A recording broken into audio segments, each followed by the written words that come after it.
Hi friends, આપણે તાજેતરમાં દિલ્હીમાં વાયુ પ્રદૂષણની સમસ્યા જોવા મળી છે. તો આપણે જોઈએ કે વાયુ પ્રદૂષણના કારણો શું છે, કયા વાયુ ઝેરી તત્વ છે જેના કારણે વાયુ પ્રદૂષણ ફેલાય છે.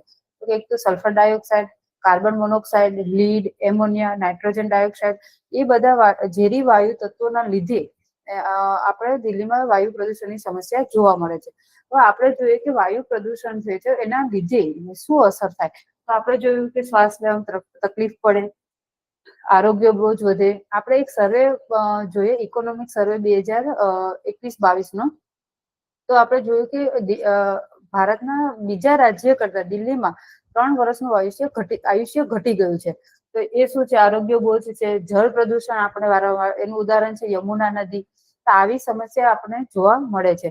પરંતુ તેમ છતાં બી દિલ્હી સરકારે ઘણા પ્રયત્નો કર્યા છે, જેમ કે યમુના ક્લીન અભિયાન ચાલુ છે, દિલ્હી એક્શન પ્લાન અને અલ્ટરનેટ વાહન યુઝ પોલિસી પણ અપનાવી છે.